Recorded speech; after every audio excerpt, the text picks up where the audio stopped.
Hello. Just making sure I'm showing up on the YouTube stuff. Hi, Ghosty. Just making sure I'm showing up on the YouTube stuff. Hi, Ghosty. Turn off my sound. We don't need to see. We don't need to hear two of me. That's for sure.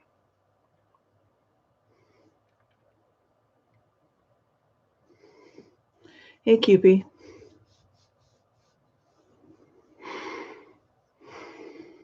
Well, I wanted to kind of start at the beginning. Why do we affected? So I thought if I told you about my life, that maybe something that happened to me happened to you, and there might be some kind of logic to it all. I mean, that's a lot to expect, isn't it? That there might be some kind of, I think it's too much light, not enough light. I don't know. That there might be some correlations to how we are, why we are who we are, and how we got here.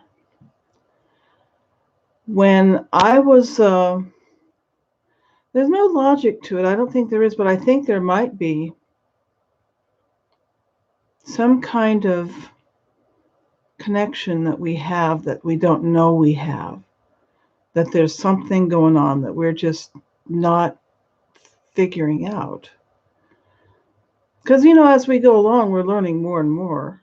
And it's, we have a lot of theories going around. And none of them seem to fit really well, except for the simulation seems to, that can explain a lot of things. But I mean, most of us don't want it to be that, do we? We don't want it to be a simulation, but it might be. It might be. You don't know. So I thought I'd start at the beginning. I'd start at my childhood. What are my earliest memories? Because a lot of this is all about memories. Not completely, but a lot of it is. A lot of it is about memories. But as we see our physical world and our physical body change, it's not just memories. But we wouldn't be aware if it weren't for our memories. Let's put it that way. So, that's too bright in my eyes. My earliest memory is being in a crib and looking up and seeing my mobile, which is they put those in cribs to give a child something to focus on, and a window up above my crib in the wall, of course. And that's my earliest memory. And after that, I have a memory being carried in such a way that I was looking down, which they do with babies. They'll carry them like a football, and seeing boots in mud. So I must have been very small. After that, I remember a very distinct memory, a very vivid memory, is me when I was probably 4 or 5, probably 4. And I'm laying on my belly on the dirt, and I'm playing with bugs. I was a country girl, and you don't have a lot of toys, but you got lots of stuff outside to play with. You have the ditch that's got pollywogs in it. And you've got dirt and bugs. Especially you watch ants and you watch pill bugs and things like that. And you look at rocks and the little tiny flowers. My mother used to say she loved the little tiny flowers when she was a little girl. The ones that are so tiny that you have to, now that you're grown, you'd have to use a magnifying glass to look at. But when you're a little kid, you can see them really well. And they're little tiny, some of them are pinkish orange, and I could probably look up the name of them, but that's not important. Excuse me. I have my tea here, but it hasn't steeped long enough, so I'll have some water. Okay.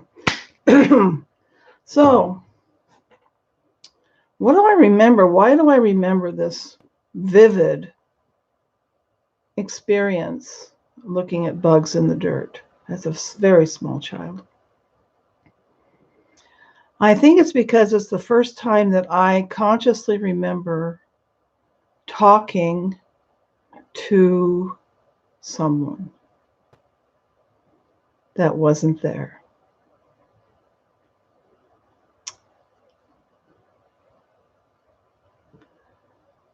Oh, wow, Ghosty. You know, Ghosty, you're one tough gal. Yeah, that's all I gotta say. You're tough. Bless your little heart. But, you know, we are. Goodness.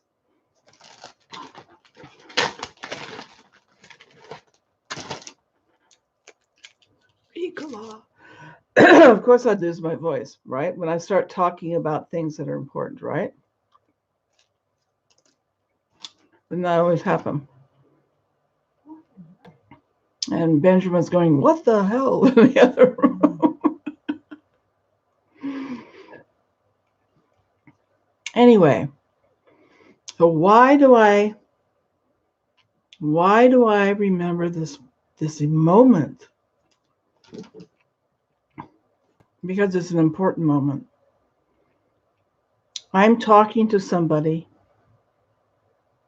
who's there that cannot be seen. That's all I want to do with that one. I don't want to be talking with it in my mouth. I'm talking to someone who is not there. And I can hear, I can't hear here. It's like clairaudience. It's like you hear them in your mind, but it's not like a voice outside you. And I've heard this person or these people all my life. And I wondered, are they, now I wonder, are they guides or my higher self? I don't think they're my higher self. They could be, but I don't think so. I think this is one of my guides. Maybe I have a whole slew of guides. God knows I probably have a team on the other side trying to help me because I'm so stubborn and thick-headed. But this person I was talking to has been my companion my whole life. I have never been lonely because I know where none of us are alone. And so when I see people that are lonely, really lonely, I'm going, there's beings on the other side that want to help you if you would just find a way to open up to them, because they're part of God, I believe, higher beings. I think that we're not put here without any help, but that's just my opinion. But this being or voice or whatever you want to call it has never said anything bad to me, has never guided me to do anything inappropriate, has always been supportive, kind, uplifting, encouraging, sometimes a little bit like a parent, like, that's not true. When I start getting down on myself. And this thing always calls me child, which is not very complimentary. Because, I'm 64 now, and it's like I don't feel like I'm very childlike. That I'm just a kid at heart. That regardless of what my body looks like, I'm just a kid. I mean, I will always be a kid, so they always call me child. And I know I've been a source of amusement for the other side on more than one occasion. But that's why this moment is so vivid for me, is because this is when they informed me that I was protected and watched over. Hi, Voynich. This being or whatever it was, sometimes I have more that watch over me, of course. I have my guardian as well. But we also will have guardians at different times for different situations. But I've always been watched over. Always, always, always, always. And I know this to be true. And it's like, I'm telling you because, I want you to know what a very odd person I am. I wanted you to get to know me so that maybe we can understand that if there's anything that you can relate to, maybe that's why we're different. That we're experiencing this. We're seeing outside the box. We're seeing the wizard behind the curtain kind of thing.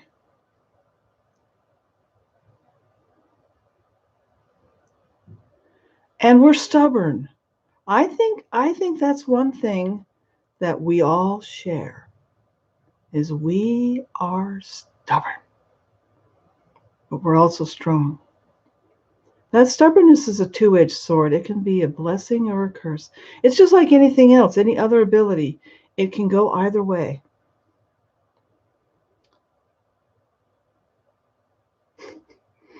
Oh, Ghosty, you sweetie. I think you rock. Anyway, so this stubbornness we have, but with this stubbornness comes a kind of determination and focus to know the truth. And I think that's one thing we all share is we want to know the truth. And that truth is important. Some people don't have that curiosity. They may be affected, but it hasn't lit a fire in them. When it lights a fire in you, it burns away so much of how you relate to the world, how you see the world, how you see other people. So this moment was like, in some ways, my beginning.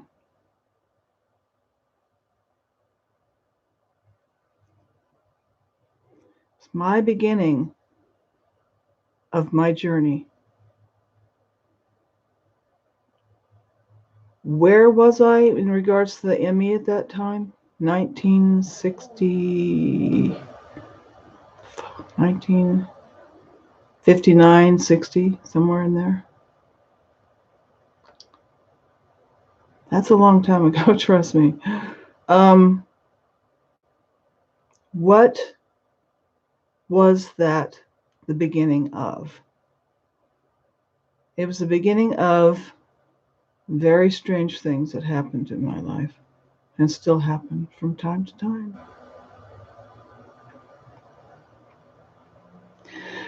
Now, being stubborn is a gift. I mean, you have to understand that our language puts negative connotations on things when really it's wrong to do that because, it's stubborn, it just has a negative connotation. But there's other words that can be used: determined, focused, actualized, inspired. Okay? You have to understand that we can't get where we need to be without a whole lot of determination and stubbornness and focus. And, we'll go through angst, we'll go through despair, we'll go through depression, but we won't stop. There's just something in us we just can't stop. No matter what happens to us, we just won't give up. And that sets us apart from a lot of people. A lot of people who just would rather just forget. They'll know, but they say it's just too much work to deal with it. And I understand that because I spent a year kind of feeling sorry for myself, I'll be honest, freaking out a little bit, feeling beaten down because I found out what was really going on, at least some of it. And it's like, well, how can I get ahead in life if, high five D, how can I get ahead in life if I can't do what I want? And so I had this moment where I could hear this voice when I was 4 talking to me. And it was perfectly natural for me. Because as a child, you're open to things. We grow up and we're conditioned. We're conditioned to believe this, to believe that. And you just don't have any, you just don't think outside of it because you've been told this is the way to do it. This is what you have to be. This is, you go through the school system, which confines you even more, puts you in a smaller box. It'll put you in a good box, in a bad box. They'll label you. They'll tell you who you really are when they don't know. But they'll tell you who you are, and that's, you cannot base your, hey Tammy, you cannot base your self view on what people tell you. You just can't, because it'll kill you. Because people, well, let me tell you something. Let me tell you an experience I had. I was doing field work, and I was one of the oldest students they ever had. And I love occupational therapy. I was going to be an occupational therapy assistant. The profession sounded wonderful. The people I'd worked with sounded wonderful, and I went and did the lower level field work with flying colors. Did one in Oroville that went very well, and the people were just delightful. Then I had one up in Chico in the acute care psych unit. Now you're going to think, well, that's the problem. I had trouble there was with the patients. I said, no. Funny thing that happened was, and this is like 2016. Yeah. 17, 16, 17. I don't know. Something in there. And here I am doing field work, and and my CI, which is a clinical instructor, has only been working there a year. And I had been told by my previous people in the previous field work that, oh, she's wonderful. She's a delightful person. Hi, Maria. She's a wonderful person. Da, da, da, da, da. And so I'm looking forward to it. And the other gal that runs the department, the OT department at this acute care psych unit, which is where they do the, the 3-day holds, and the people that are suicidal, they need to have like an emergency evaluation and maybe a change in meds. This is where people go that have a real crisis, and they need more of them. But people are always saying, not in my neighborhood. It's like, it's not like they wander around from the place. It's a locked unit. They don't get to come out and just wander around the neighborhood. Anyway, don't get me started on how mental health is ignored in our society. But the other CI, the one who's in charge, she was wonderful. She taught me how to use the software, how to do my reporting, and she had an OT student who's a little, more advanced, a young woman, lovely, lovely young woman, just tall, slender, beautiful, and smart. I just had it all. And, that was her student. So she helped me for 2 days of the week. And then I had my CI for 3. Well, those 2 days were wonderful because I did the same things her student did in the activities we did. And then my CI, who as time went on, found out was very jealous of me, which I can't comprehend. She had been OT for years and was getting close to retirement. She had it all. I mean, what about me was intimidating? I was like, do I look intimidating to you? Come on. I'm a goof. Anyway, she said, because, when they interview you the first time and they interview you and you say, do you know this and do you know that? And I say, yes. She thought I was boasting. She thought I was boasting that I was like full of myself.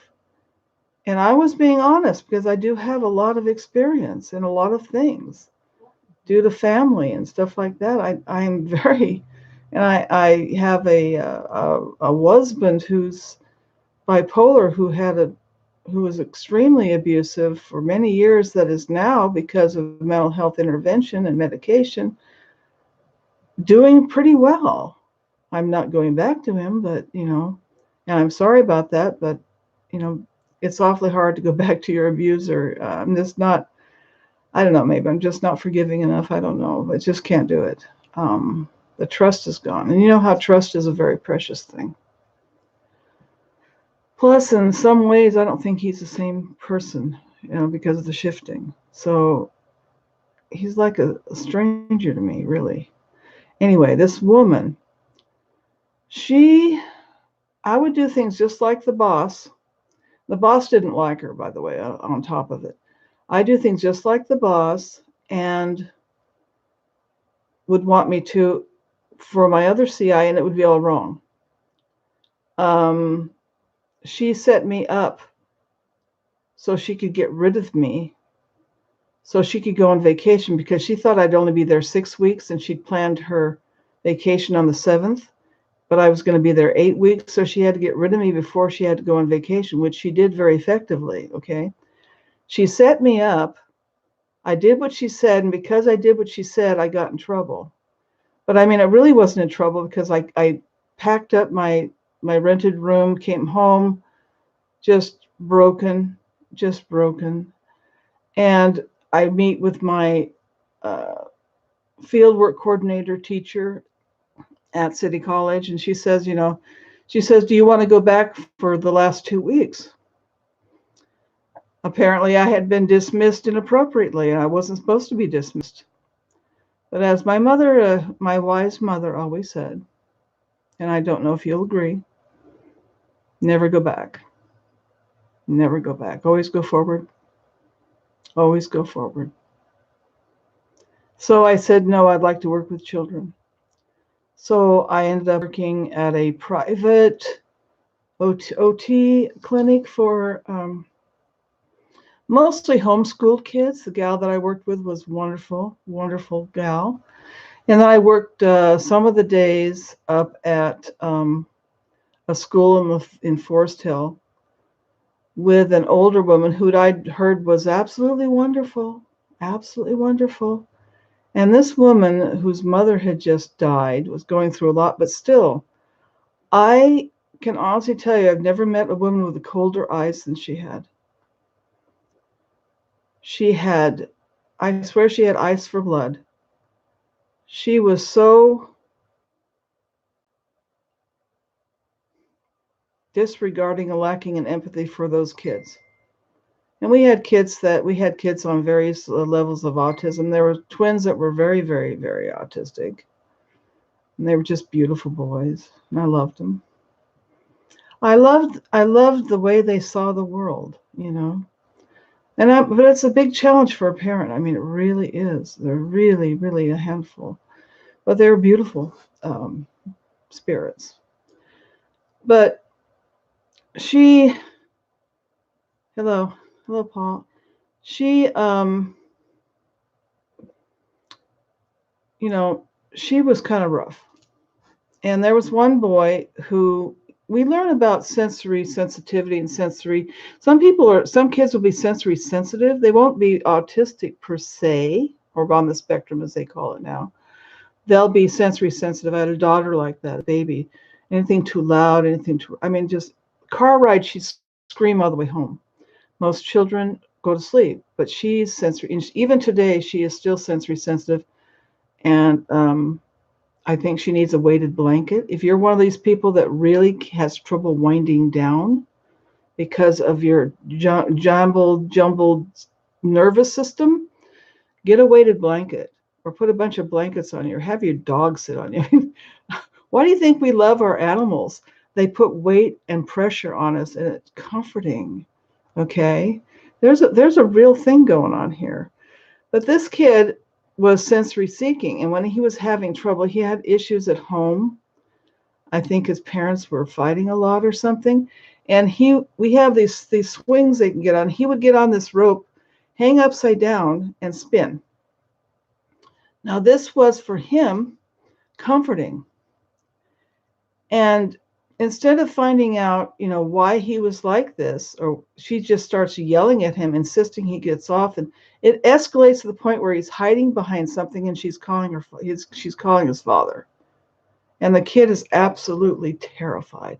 And I'm horrified. I'm absolutely horrified. I said, I can't believe she treated him that way. I would find out what's going on. Why do you need to be upside down and spinning? That's how OT is. We find out what's wrong. We don't judge people. And she just, she'd never born a child. She'd adopted, I guess. I don't know if that has anything to do with it. I think you can be maternal without having an actual child. You can be, compassionate and empathetic. But this poor child, and I really couldn't say anything because I know she would have failed me if I had to intervene because I'm just a student, And that was traumatizing to not only that little boy, but to me. And something interesting happened. She thought it was just amazing how good I was with the kids, especially if they had homework to do. I said, well, I raised 5 kids. I kind of know how to guide a kid in homework. It's not rocket science. I didn't say that, but I just said thank you. But, really, I have skills. I do. I have skills. I have 5 children. I've raised 5 children. I've managed a man who was mentally ill. I've been through a lot. I was a caregiver for my mother and my brother in their dying years. And it's like, I got experience. I have skills. I have knowledge. Well, one day, which was like the last day of my field work up there at the Forest Hill School, she had all these IEPs and stuff to do. So she had me take her load for that day, most of it. And there was a little girl who was just cute as a bug. I love children. And she had selective mutism. Now, I have one of my sons, when he got fed up with the school, did the same thing. He just stopped talking because they weren't listening. They weren't listening. Now, my CI, clinical instructor, said, oh, she's a little, slow. We'd say retarded now or mentally deficient. I don't know what they call them anymore. And I'm just looking at this little girl, looking at the fire and light in her eyes. And I'm just like, this child is not slow. I have abilities to see things like that. Maybe it's because of that being that talked to me when I was 4 and I was playing in the dirt and has been talking to me all my life. Maybe this is my intuition, my higher self. I don't know. Maybe it's a guide that talks to me and gives me information. I couldn't tell you. But on the day, let me tell you, she wasn't mentally deficient. Sometimes children, and sometimes these things are something they have their whole lives. She had perceptual problems. When she looked at something and tried to interpret it like a drawing on paper, she couldn't process it in a way that it would look like what everyone else was drawing. In her first grade or kindergarten, I think it was first grade, they all had their pictures up of Santa Claus. They'd all done the same thing, which I think is kind of disgusting. They should all do their own thing, but that's just me. And everyone's looked just about the same except for hers. You could not recognize what her picture was. I said, that's her problem. She can't organize things perceptually in her head to make sense of them. So we worked on perception stuff a lot. On the last day, I get to take her by myself. And she starts talking the second I pick her up. She talks to me through the whole session. and talks to me all the way back to her classroom. Now, it was difficult to understand some of her speech because she has not been talking. So she needs speech therapy, pretty badly, but she cracked jokes, she did her A's perfectly. She rocked it that day for me because I just adored her. And it's kind of a shame because I'm so good with children. I'd be really good in this field. And I had some wonderful moments in the clinic as well with children. Really, they liked me a lot, and I loved them, of course. So, hi, Bob. So, here we have, and I tell my clinical instructor, she says, oh, good, she'll need speech therapy. It's not like, oh, that's, most OTs would like, oh my gosh, you're kidding, that's wonderful. She just, apparently her father was in a care home for dementia, and he used to be a professor, and her mother just died, and she has to worry about their $60 million estate, and they're just going, why are you here if you can't do your job? She didn't give me very high ratings, but luckily the clinical instructor at the clinic did. She said, well, that's just the way she is. I'm going, really? Really? So when I was done there, that was December 2019 or 2018. Or was it 17? I know, so 2018 is the year that I spent being miserable. I don't know, someone like that.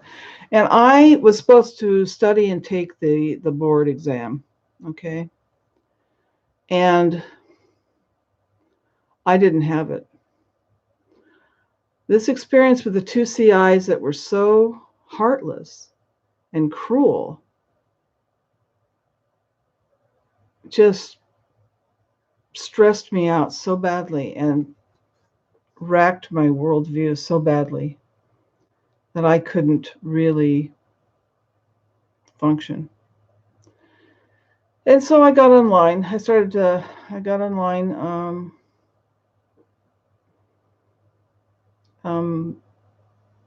and started looking at things and trying to figure out the behavior of people. Things were so strange. And so I already knew about the Berenstain. I already knew that. I said, well, I look in the Mandela effect because I think I've experienced some of that. And that's how it all unfolded. And I found everybody and, all that stuff.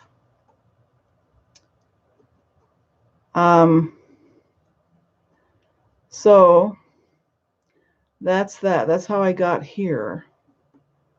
But I would like to tell you a little bit about me and things that I can do. I don't know what. I mean, maybe I should do something. I think it's close it.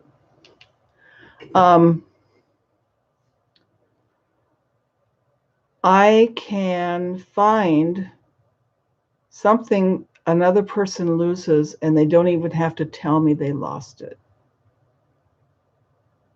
I'll find it and I'll say, did you lose this? Oh, yeah, I've been looking that.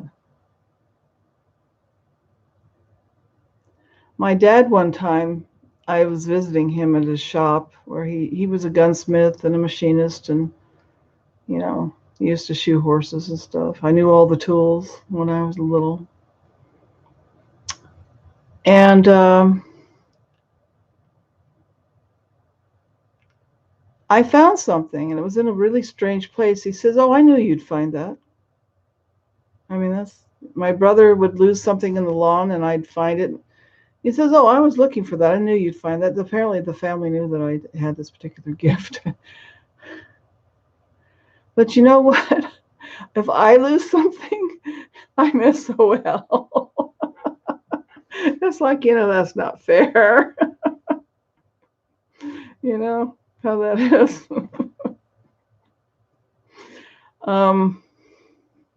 Yeah, I think the Mandela effect goes back way, way back further, depending on your life and when it starts affecting you. when you start being aware of it, you look back now and you can say, oh, that was kind of weird. And I can say there's pivotal moments in my life that probably split timelines for me. Things that are important moments, that sort of thing. Oh, there was a place about 4-leaf clovers. There was a place in my eldest son's school that I actually went to as well, that there was a place in the lawn. I remember sitting in the place and I was picking, clovers, and I go like this and I pick it up and there's a 4-leaf clover in my hand without looking for it. I mean, that's kind of weird, isn't it? Like, oh, okay. I saved it. No, that's a gun, bazooka. Oh, how does it keep from knocking you on your butt? But anyway, so I also have the ability to I have clairaudience. That's what they call that when you hear your guide, your angels talk to you, is clairaudience. I will know things ahead of time. That's clear knowing. I will know if something's going to be okay or not. My son was very worried. I said, it's going to be okay. It's going to work out. I just know these things. I can do tarot. Never would charge. I would do it at Halloween parties for UNICEF money or something, from charity. And my mother got me my first deck when I was in high school, and I would do it for her friends, and I got to the point where they didn't want me to do it anymore because it was too accurate. Well, I have to admit it was the Waite Rider deck, which is kind of brutal. It can be pretty brutal. So, yeah, especially some of the reversals can be really.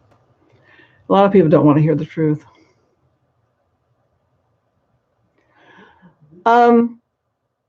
The way I can tell if my clairaudience is higher level is that they only speak with love, kindness, and never say anything negative. Never say anything negative. It's always love yourself, love other people. Don't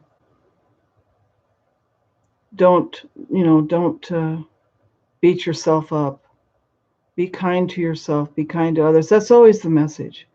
And why do I need to be reminded of that so much? I don't know.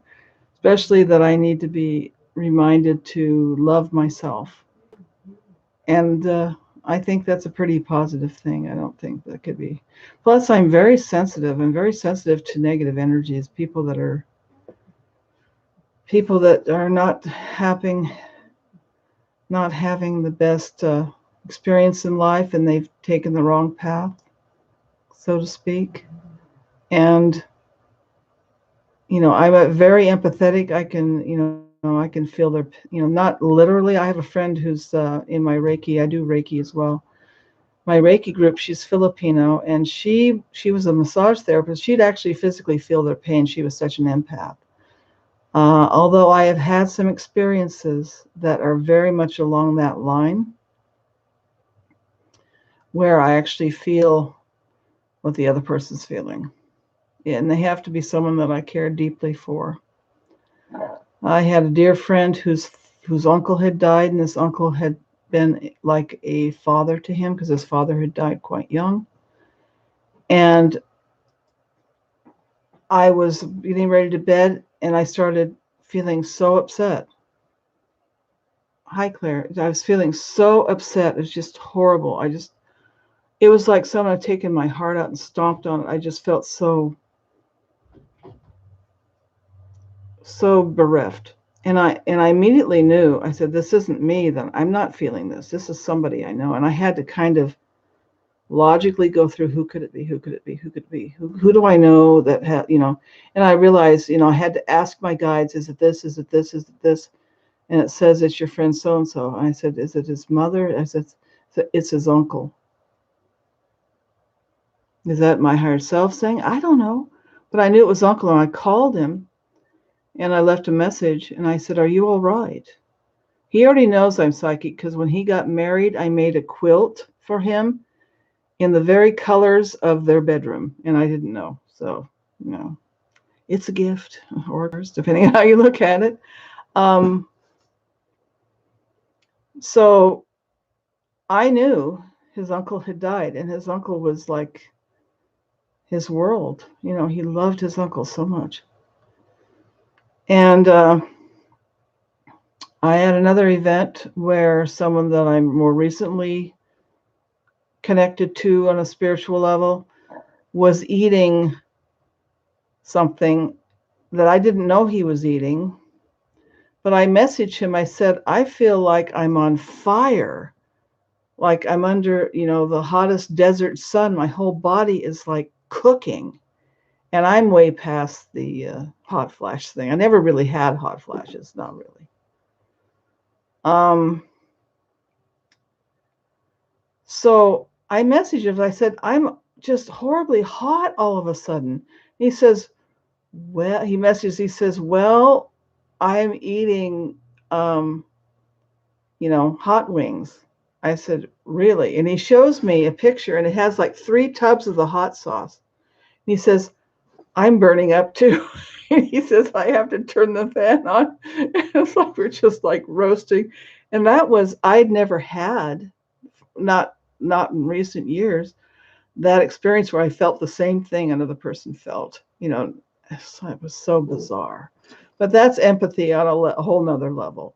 You have to have like a spiritual connection to somebody to get that kind of empathy, or be, because I have barriers. I don't let just anyone touch my energies. I'm guarded. If I feel anything negative, I kick that to the curb. It's not going to happen. Okay. And I instantly know if something's negative. Instantly. So I have that ability. I don't know what else. Oh, if I meditate and do stuff, I can also do psychometry, where I pick up an object and pick up impressions from it. I've had that happen. I used to go to a group where we would meditate and we would cleanse ourselves and balance and everything. Then we would do some psychic exercise, some work on our intuition. And I got someone else picked up something I brought, and she was able to get so much information on that person. I mean, she was like talking as if she was that person, writing these things down, which was just mind blowing. Well, Bob, you might need to protect your energies if you're being buffeted by moods a lot, and you're not bipolar and need medication like my husband. You might need to ground yourself and protect yourself energy-wise. Carry obsidian or some black stone, or I've had to work on that myself. So,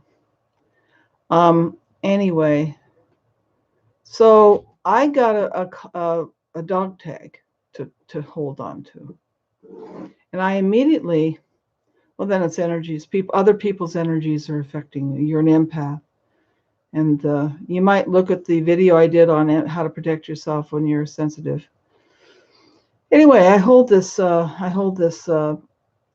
tag, and I immediately see a golden retriever, beautiful dogs. And the expression immediately comes into my mind: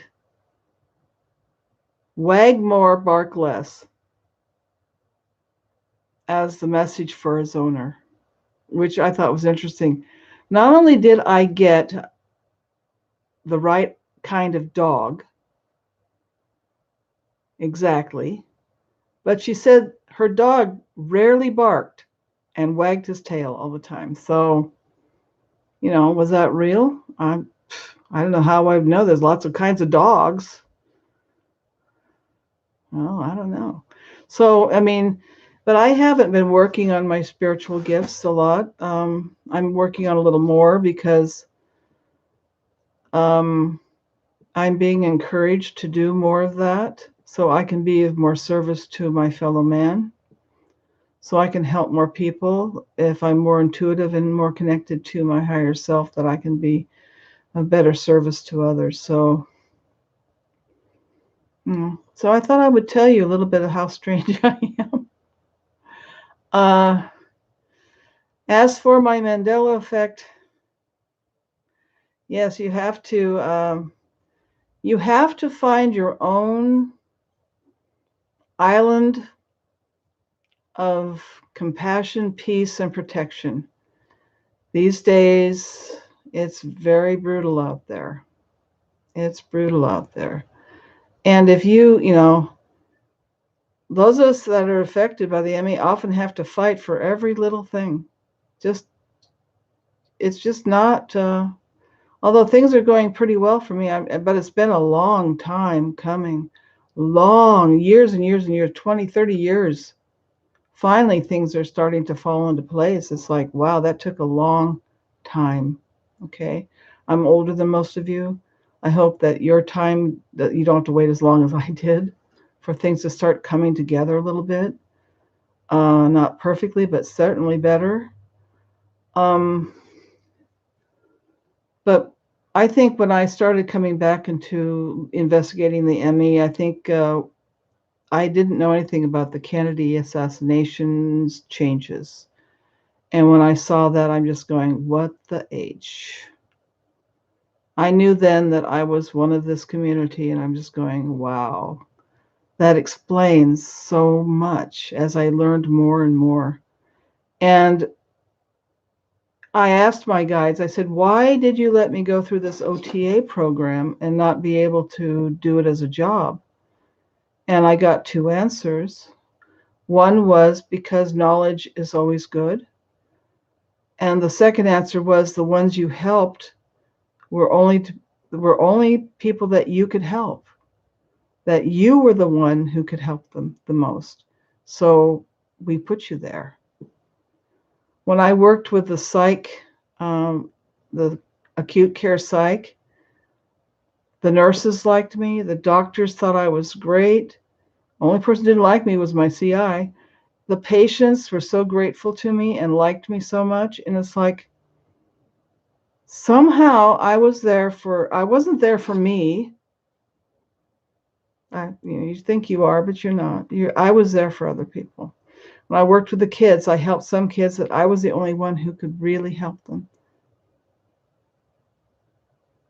And that, so those kids didn't have to have that woman by herself deal with them. They had me, and I helped those kids. So sometimes it's not about you. Sometimes it's about other people. And when I figured that out, it's like, okay, so it's okay that I'm not becoming an OTA, and I'm watching now. I have my degree, but I could take the test, but I know now that the stress would probably kill me, because the profession is not what it used to be, and they're treating OTAs really poorly. And I'm hearing reports on Facebook of my friends, the stuff they're going through, how incredibly stressful it is.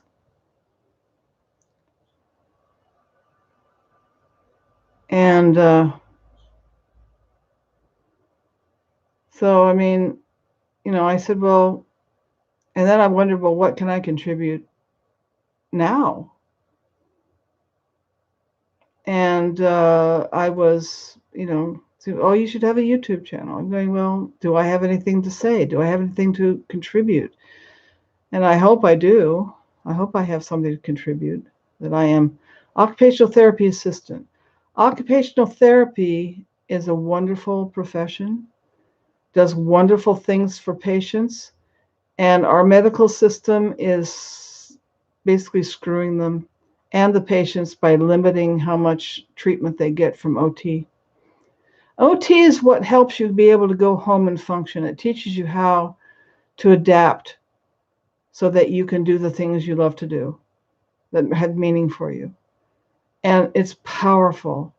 It's better than, I mean, it doesn't take the place of other therapies, but it goes that one step beyond. The expression is physical therapy will help you learn to walk, but occupational therapy will help you learn to dance. Okay? It's that kind of thing. So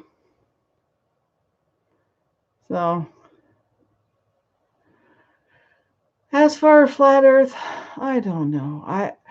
Someone told me, I was at my Reiki, and most of the people in my Reiki group, it's with the shifting, the Reiki group has shrunk so much. There's like 5 or 6 of us now. There used to be like 20, 25.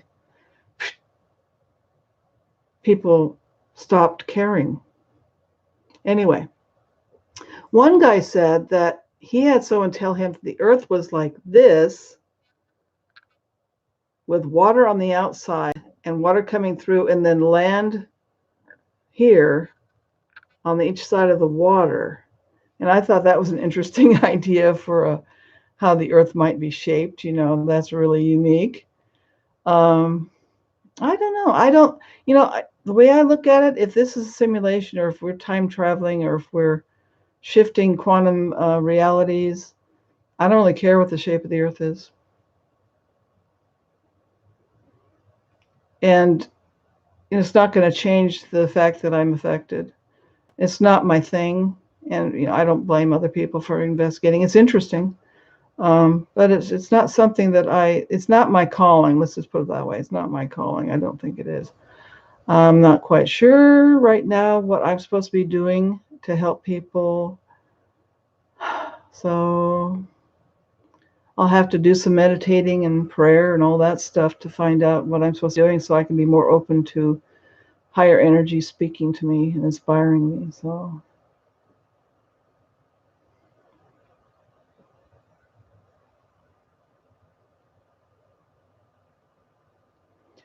yeah, I don't understand you. To be honest with you, the flat Earth movement is an ME for me. It just came up out of nowhere. All of a sudden, a huge number of people were into it. Yeah, and so it's kind of funny, he was like, "Do you believe in flat?" I said, "Well, the flat Earth is kind of an ME for me. I'm not sure. I'm not going to worry about it if it is flat. It's like, well, the Earth is what it is, and if it is even an Earth, if it's not just a simulation that we have a physical interface with in some way, I don't know. I don't know."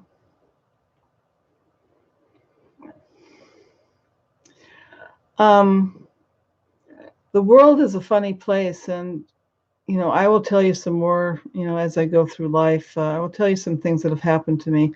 I will tell you one thing that happened to me.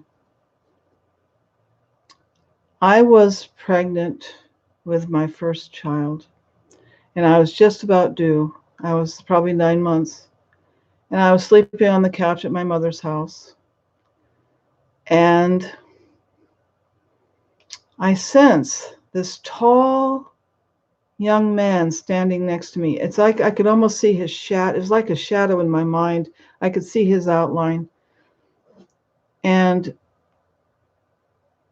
there was nothing negative about it. And then he got smaller and smaller and smaller and went right into my belly. And I'm just like going,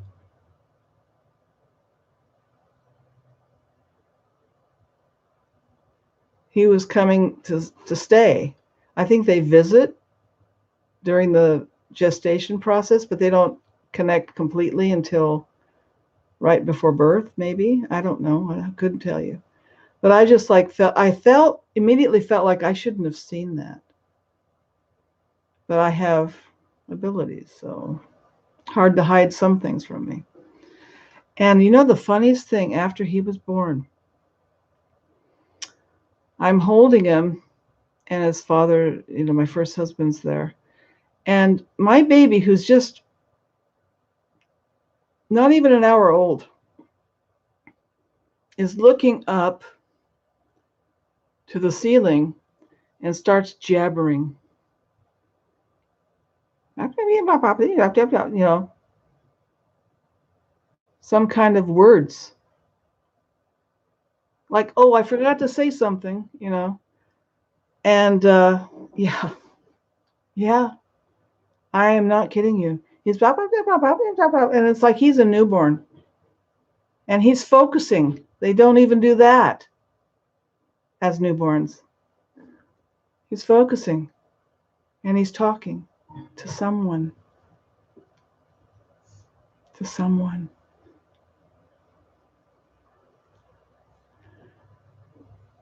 And when I saw my baby again, he was a baby. He's grown up to be a remarkable man with tremendous insight, intuition, heart, compassion. And he's had his share of psychic experiences. He has his own IT company in Irvine. Truly remarkable young man. I think all my kids are, but you know, that was an odd experience that I had with that one. Definitely.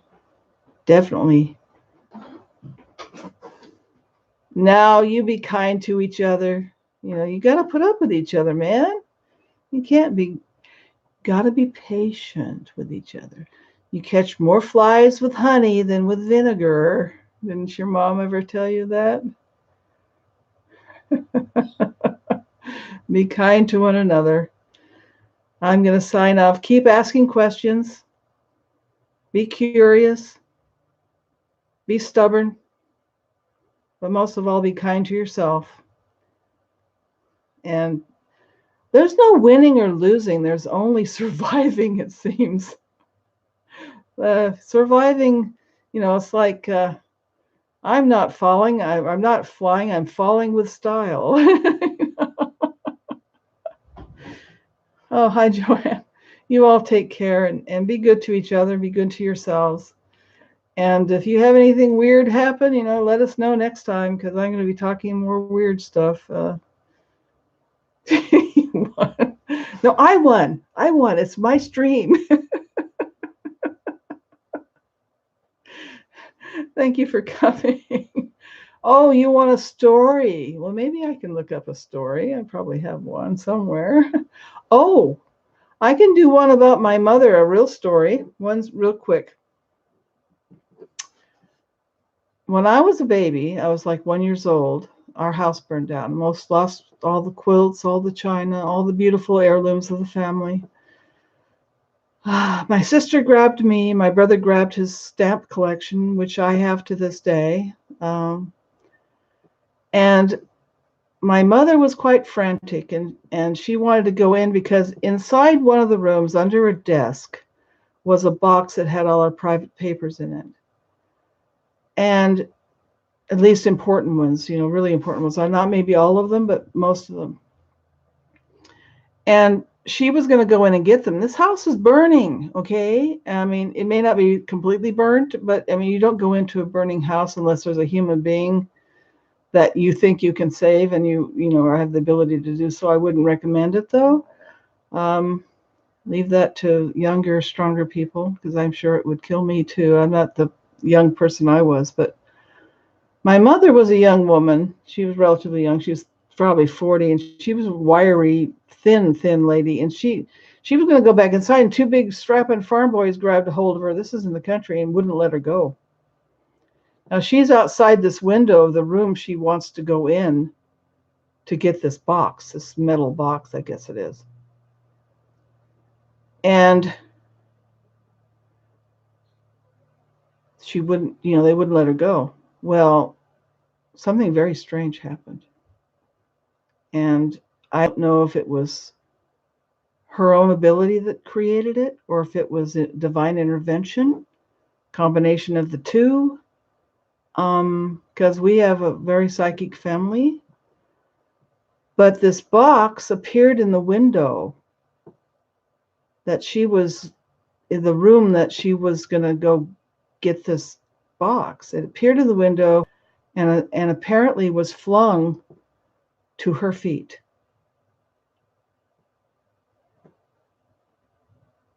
Witnesses, explain that one.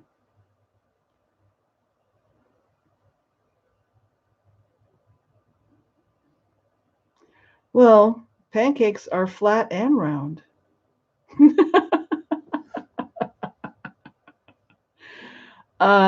My mother's also the one that kept having this ghost appear at her feet in this one apartment or little house in Southern California that was really cheap. Note to self, if the rent is hard to believe, there's something wrong. Then she would see this, and it was just the coat of a doctor's coat hanging at the end of her bed and would grab her feet and stuff like this. You know, my family would get together and the stories would fly. So I grew up with a relatively open mind. And so when I finally kind of understood the ME, I just said, there's, maybe that's something we have in common. We have extra senses. And if you don't think you do, maybe it's because you've never really had the kind of upbringing that allows you to consider it. You've been told all your life it's all bunk. Sometimes you have to believe in yourself and believe in possibilities. And especially now in the world we live in, the worlds we've been going through, where myths become legends and then legends become real. That process happens. We've seen it with creatures. We have to start thinking that maybe these abilities are becoming more normal, and we need to know about them. So I have a phone call. You take care now. Bye-bye.